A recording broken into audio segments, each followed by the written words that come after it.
राज्याचे मुख्यमंत्री देवेंद्र फडणवीस यांनी औद्योगिक क्षेत्रातील गुंडांना मोक्का लावा अशा सूचना वरिष्ठ पोलीस अधिकाऱ्यांना दिल्यात.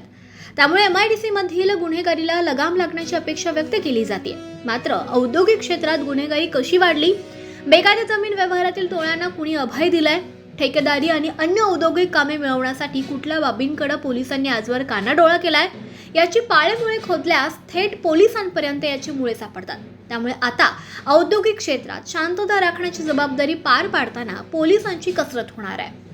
मागील काही वर्षात औद्योगिक पट्ट्यातील गुन्हेगारी कारवाया वाढत असल्याची बाब वारंवार वेगवेगळ्या घटनांमधून समोर येते. औद्योगिक भागात कायदा सुव्यवस्था असावी यासाठी स्वतंत्र ठाणे झाले. मात्र येथील गुन्हेगारी कारवाया फारशा कमी झालेल्या नाहीत आणि स्थानिकांनी याबाबत स्पष्ट मत मांडलं. प्रशासनानं कठोर उपाययोजना करून या कारवाया थांबवण्याची मागणी होते. चाकण औद्योगिक भागातील कायदा सुव्यवस्थेचा प्रश्न दिवसेंदिवस गंभीर बनत चाललाय. खुनाच्या प्रयत्नाचे प्रकार, वाढत्या घरफोड्या, कंपन्यांमधील चोऱ्या, विनयभंग, बलात्कार, ब्लॅकमेलिंग, दादागिरी, बेफाम झालेल्या युवकांच्या टोळ्या, बातम्यांची भीती दाखवत आणि पैशांची मागणी करणाऱ्या बोगस पत्रकारांचा सुळसुळाट यामुळे अनेक आस्थापना, कंपन्या आणि सामान्य नागरिक उद्विग्न झालेत. मागील काही घटनांचा आढावा घेतल्यास गुन्हेगारी वाढीस लागल्याचं चित्र दिसून येतंय. काही गुन्हेगारी टोळ्यांचे वर्चस्व औद्योगिक भागात पूर्वीपासूनच आहे.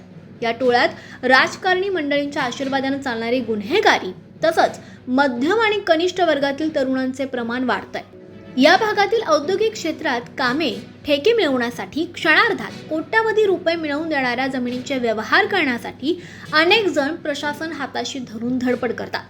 अनेकदा याच आर्थिक कारणावरून अस्तित्वासाठी, हुकमतीसाठी दंगे, धोपे, खून खराबा निर्माण होतो. अशीच लढाई चाकणखेड तालुक्यासह जिल्ह्याच्या इंडस्ट्रियल बेल्टमध्ये सुद्धा सुरू आहे. टोळ्या त्यांचे गुंड यांच्या दहशतीची सामान्य जनांना झळ बसते. पोलिसातील अनेकांचे यांच्याशी हितसंबंध असतात. जमिनीचे ताबे घेणाऱ्या टोळ्या, मटका, जुगार आणि अन्य अवैध धंदे करणाऱ्या मंडळींचे थेट पोलिसांशी अर्थपूर्ण संबंध असल्याची नागरिकांची ठाम भावना आहे. मात्र आता थेट राज्याच्या मुख्यमंत्र्यांनीच याबाबत जाहीर भाष्य केल्यानं याबाबत प्रशासनानं अशा लोकांशी असलेले लागेबांधे झिटकारून तातडीनं कठोर पावले उचलण्याची अपेक्षा नागरिकांना आहे.